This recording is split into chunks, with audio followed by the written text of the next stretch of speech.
Hello guys, 8 की power x plus 2 की power x बराबर 68। तो x की वैल्यू यहाँ पर क्या होगी? ठीक है, तो ध्यान दीजिए ये 2 है और ये 8 है, दोनों की पावर यहाँ पर सेम है। तो 8 भी किसी न किसी की तो पावर में जा सकता है, तो 8 को हम लिख सकते हैं यहाँ पर 2 की पावर 3। क्या लिख सकते हैं 8 को? तो 8 की जगह बेटा आप लिख देंगे 2 की पावर 3 और इसकी होल पावर कितनी है x, प्लस में है 2 की power x is equal to में कितना है 68। अब जब पावर के ऊपर पावर होती है तो उसको मल्टीप्लाई कर सकते हैं। तो हम यहाँ पर लिख सकते हैं, देखो a की पावर m हो और इसकी होल पावर n हो, तो इसको लिखा जाता है a की पावर m इंटू n, या a की पावर, इन दोनों को हम एक्सचेंज भी कर सकते हैं इस तरह से।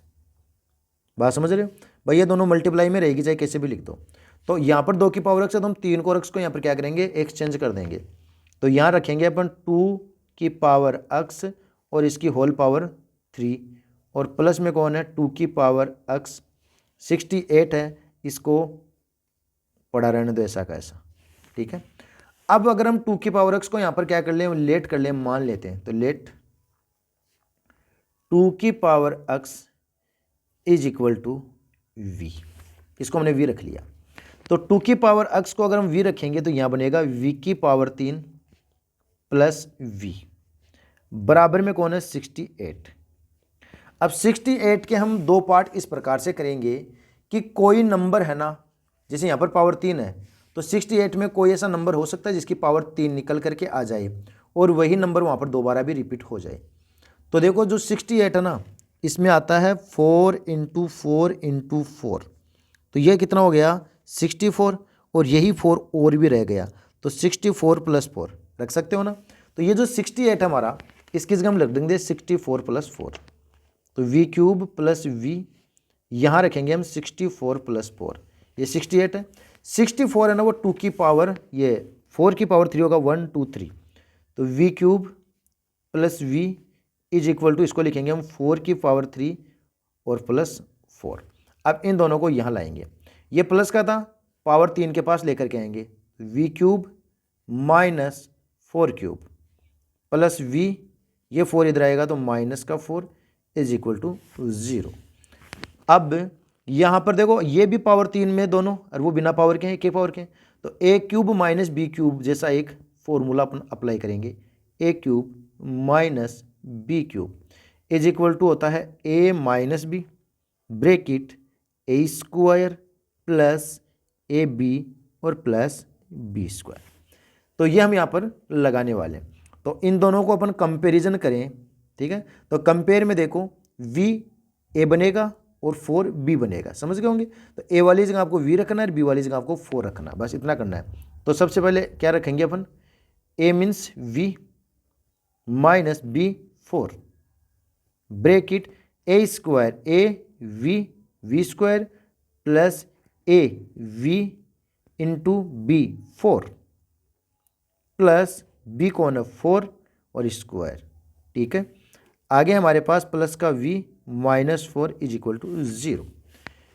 ये है हमारे पास v माइनस 4, यहाँ हो गया v स्क्वायर, 4 को v से मल्टीप्लाई करेंगे तो बन जाएगा 4v, और 4 स्क्वायर होता है 16। इन दोनों में से आप 1 कॉमन निकाल लीजिए, 1 कॉमन निकलेगा तो v minus 4 is equal to 0।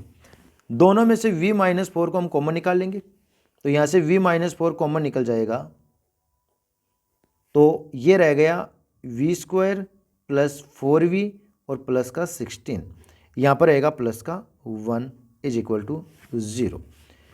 अब v माइनस 4, यहाँ रहेगा v स्क्वायर प्लस 4v और 16 और 1 17 इज इक्वल टू 0। ठीक है, अब इसमें दो कंडीशन बनेगी, फर्स्ट कंडीशन में ये 0 के बराबर होगा, सेकंड कंडीशन में ये इक्वल 0 होगा। तो यहाँ से होगा v minus 4 is equal to 0 और v square plus 4v plus 17 is equal to 0। v minus 4 is equal to 0, तो v की वैल्यू आ गई यहाँ से तो 4। एक आंसर तो हमारा ये आ गया।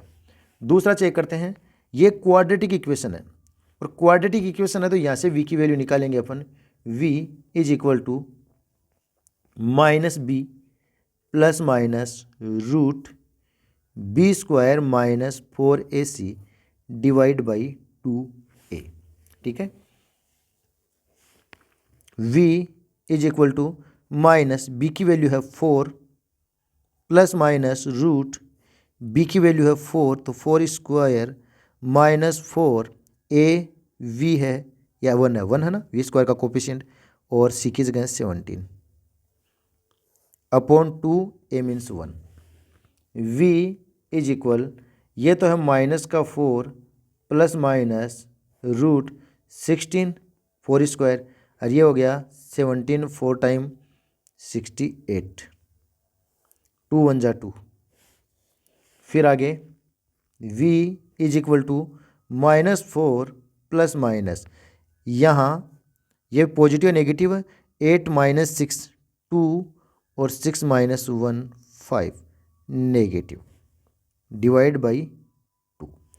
ठीक है, अब ये जो 52 है इसको हम लिखेंगे -4 प्लस माइनस रूट 13 इंटू 4 और -1 डिवाइड बाई 2।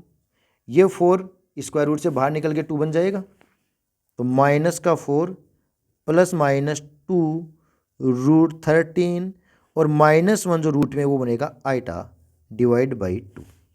ये 2 इसमें दोनों में डिवाइड लगा देगा, कॉमन चला जाएगा, तो यहाँ से v की वैल्यू निकल के आएगी -2 प्लस माइनस 2 से 2 कैंसिल, तो यह आ जाएगा 13 आइटा। तो ये एक v की वैल्यू और आ गई। अब हमें v की वैल्यू नहीं, हमें तो वैल्यू x की बतानी थी ना, तो अब यहाँ से अपन आगे बढ़ेंगे। v की वैल्यू आई थी 4 और v 2 की पावर x को हमने लेट किया था, तो यहाँ पर हम रखेंगे v की जगह पुट करेंगे 2 की power x is equal to 4। हमें x की वैल्यू चाहिए, अब x की वैल्यू चाहिए तो इस पावर को नीचे लाना है, और पावर को नीचे लाने का जो काम है वो log करेगा। तो ध्यान दीजिएगा, log a की पावर n हो तो इसको लिखा जाता है n log a। तो हम क्या करेंगे, बोथ साइड क्या कर लेंगे, इसका log ले लेंगे। एक तरीका तो ये भी है, दूसरा हम इसका बेस इक्वल बना करके भी पता लगा सकते हैं। यहाँ से करेंगे तो भी वैल्यू का पता चल जाए। बाकी यहाँ पे देखो 2 की पावर x है, तो हम इसको भी लिख सकते थे 2 की पावर 2 भी तो लिख सकते थे ना। अब कंपैरिजन में देखो, बेस के इक्वल बेस है तो पावर की इक्वल पावर, यहाँ से भी पता चल रहा है x की वैल्यू 2 है, और यह वाला फॉर्मूला लगाएंगे तो भी पता चल जाएगा। तो जैसे हम यहाँ पर log ले लेंगे, log 2 की power x is equal to log 4। 2 की पावर x में पावर आगे आ जाएगी तो इसको लिखेंगे x log 2। यहाँ भी ये जो 4 है ना वो 2 की पावर 2 है, तो पावर आगे आ जाएगी तो 2 log 2, दोनों तरफ log 2 से log 2 कैंसिल, तो x की वैल्यू कितनी आ जाएगी 2। ठीक है, तो ये इसका रियल सॉल्यूशन बनेगा, और ये वाला जो सॉल्यूशन है वो इसका इमेजिनरी सॉल्यूशन बनेगा, जिसको अपन यहीं पर छोड़ देंगे, इसको ज़्यादा आगे सोल्व आउट करने की आवश्यकता है नहीं। तो रियल सॉल्यूशन आपको ये मिल जाएगा। क्वेश्चन आपको अच्छे से पसंद आ गया तो वीडियो को लाइक और शेयर जरूर कर देना। चैनल पर पहली बार आए हो तो इसको सब्सक्राइब भी कर लेना।